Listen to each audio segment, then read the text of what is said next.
Welcome back to the OHL Tonight on your TV. Dan Malta, Scott Arnold, and Dan Hyland, also Justin Holmes, joining us in studio. The Peterborough Petes trailing the Saginaw Spirit 6-0 at this point in time in the second intermission. Now, we're talking about the top players in the league, the Red Tilson Trophy. That's going to be the theme during our second intermission. Yesterday, it was the Ems Family Trophy, which is the OHL's Rookie of the Year. Today, it's the Best Player. So, each team, we have some outstanding players. We're going to first take a look at what is going on with the Saginaw Spirit, their 4 most outstanding players, and it is a stacked team here. Scotty, just take it away with that list. Yeah, I mean, Albert Mishmak, here's a guy who's gone undrafted, who's just stepped up to prove his worth, to prove that, you know, he is of value beyond the OHL. Bode Wild, we talked about him at the start of the broadcast. The Petes believe is one of the keys of the game, that they need to shut him down. Owen Tippett, I mean, if you don't know him, you've been under a rock. And then Cole Perfetti, he's just been outstanding as a rookie for the Saginaw Spirit. Yeah, and we talked about Cole Perfetti yesterday. Dan, now the Petes have 4 players that are outstanding players. We'll take a look at what we've got with them. Well, obviously, Nick Robertson has been having a fantastic season. Ryan Merkley, incredible addition to the back end this year. Chris Paquette, great season as always. Robertson is projected, I mean, I would expect to see him going in the top first round this year in the draft.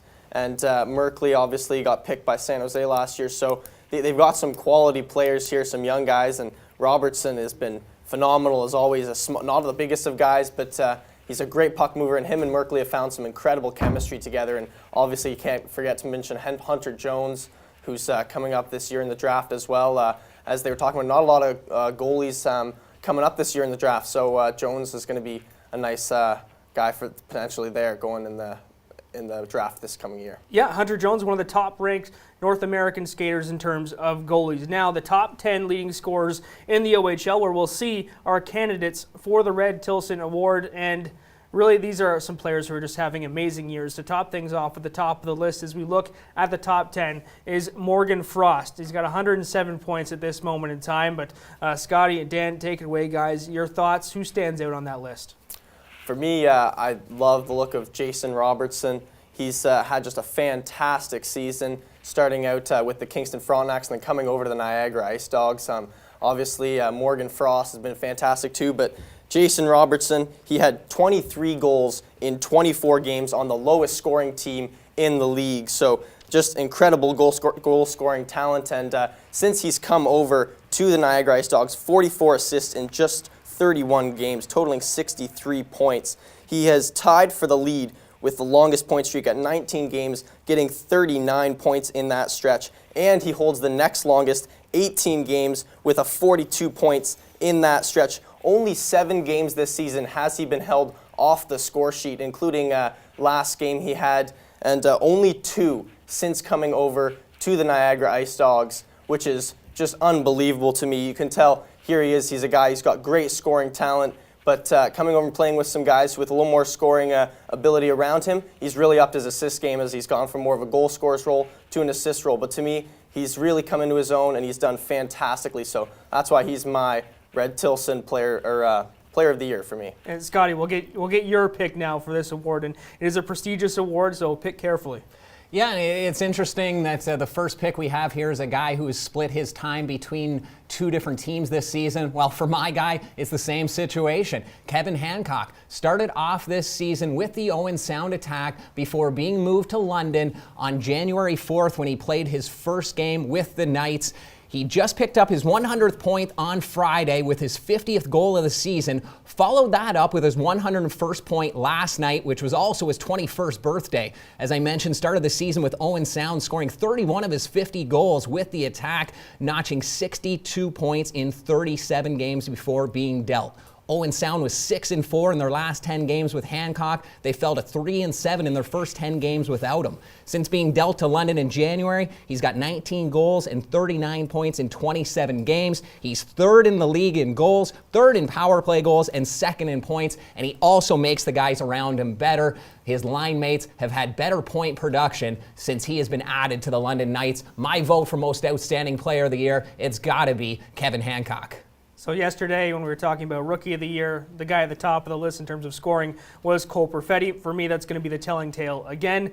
Morgan Frost. He's with the Sault Ste. Marie Greyhounds, and this isn't even his most productive year. Last year, 112 points. This year, 107 at this point, but in less games played. And you can see the poise he has there and the getaway speed. Turns that puck over and actually skates it up the ice and finishes it off. He's a guy who makes the most out of every opportunity he has, and with the Sault Ste. Marie Greyhounds on the tail end of their window. He's a guy who's still thriving, took over the lead on that team, and he just keeps on rolling with it. It's the Sault Ste. Marie Greyhounds, a team that is storied, a team with a good tradition, and he's carrying that on while being a poised player. Doesn't take a lot of penalties, very disciplined, a great way to lead a team, drafted in the first round by the Philadelphia Flyers.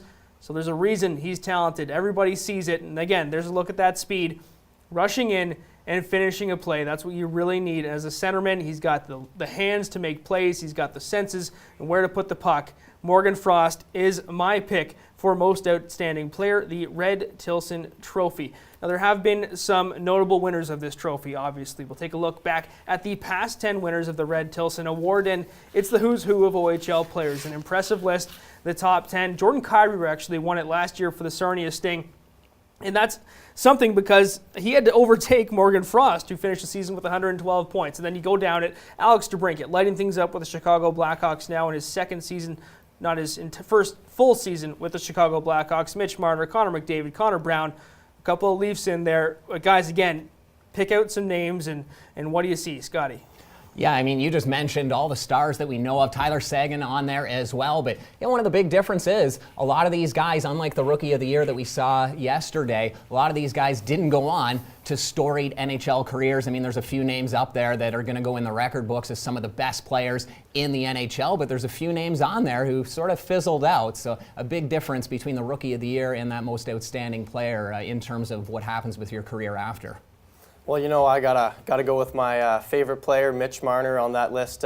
Obviously, a lot of great guys, a lot of great names. Like you said, some guys not going on to do as well, but also Connor McDavid on that list has led the NHL the past 2 seasons. So some fantastic players on that list right there. Tyler Seguin, you mentioned, a lot of guys that went in the first round and very early. McDavid obviously going first overall, and a few Leafs there, Brown and Marner, but some guys who have done really well in the NHL, some guys who have done just okay, and some guys who haven't gone on. So like you said, obviously some of the winners aren't necessarily the best players, but some of them have gone on to have great careers as well.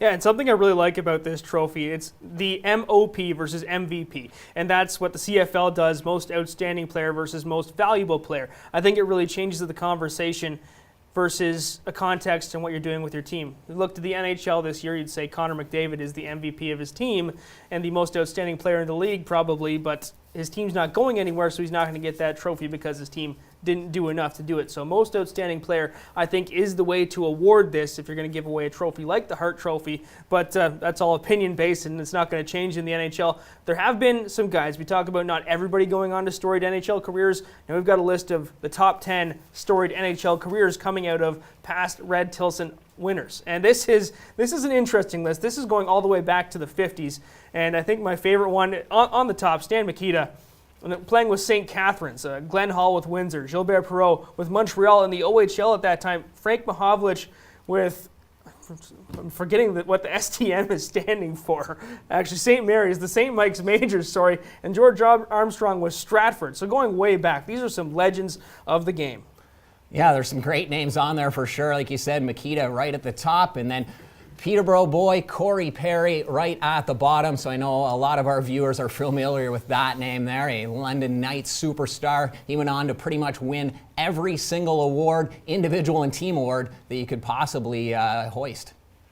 Yeah, for me, also got to go with Mickey Redmond. The Peterborough played for a long time, is very well known around here, but also Doug Gilmour and John Tavares, very big names. Doug Gilmour especially had such an amazing career in Toronto and was so incredible. To me, some of those guys, just incredible players. Mickey Redmond, obviously, great to have him on there. He's such a great Peterborough guy, and so those are the ones that stand out to me. Yeah, Mickey Redmond, not the only name that's hanging from the rafters in the PMC that's also going to be found on this list. There have been some more winners from the Peterborough Petes, just looking back at it, and it's Andre Lacroix, Mickey Redmond, Wayne Connolly, and Mike Ricci. So take a look at them there. And the seasons that they had when they won this award, Andre Lacroix doing it twice, but how impressive are these seasons, guys? Yeah, Andre Lacroix, I mean, I had to call Pete Dalladay to ask a few questions about him because that was before my time. He played back in the 60s, but Pete told me all about him. And this guy, Andre Lacroix, he played 2 seasons with the Petes and the rest of his time with the Quebec Aces of the AHL. And he went on to a career with a whole bunch of teams after that. The Philadelphia Blazers, the New York Golden Blades, the Jersey Knights, the San Diego Mariners, the Houston Aeros, and the New England Whalers, all in the WHA, that league that everyone knows about, that Gretzky played in before they folded. That seems to be the one tie to the WHA that you can get people remembering. And Dan, I know you weren't alive for any of those players. I was one, I guess, when Mike Ricci was in, but for you, looking back, did any of those names pop out to you being in a younger generation? I know you might know Mike Ricci at this point.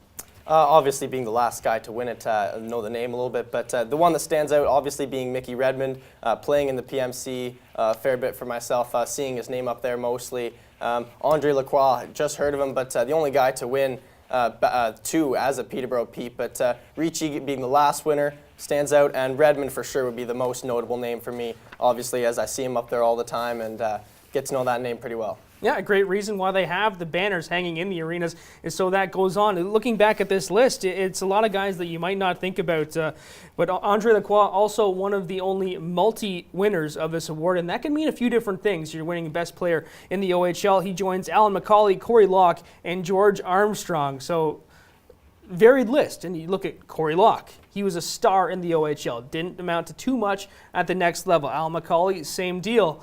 But that's what you were talking about, Scotty, where you're not necessarily anointed after winning this.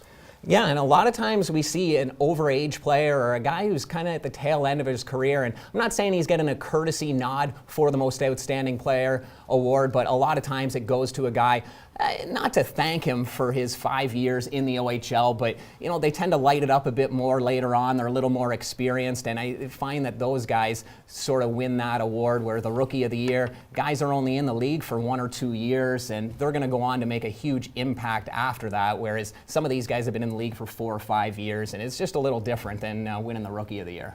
Yeah, well, a lot of those younger guys that are stars, are going to go on to the NHL or something and have good careers after that. But a lot of those overagers who are coming up, and it's their last year, like you said, in the league, and so it's their last chance to kind of get a big award like that and win the top player. But obviously, yeah, for those younger guys like Rookie of the Year, a lot of names go on to be in the NHL because they don't necessarily stick around to the last few years. So some of these guys are, because they're not going to go on and have greater careers afterwards, they've stayed and they're playing as overagers instead of moving on to the next level.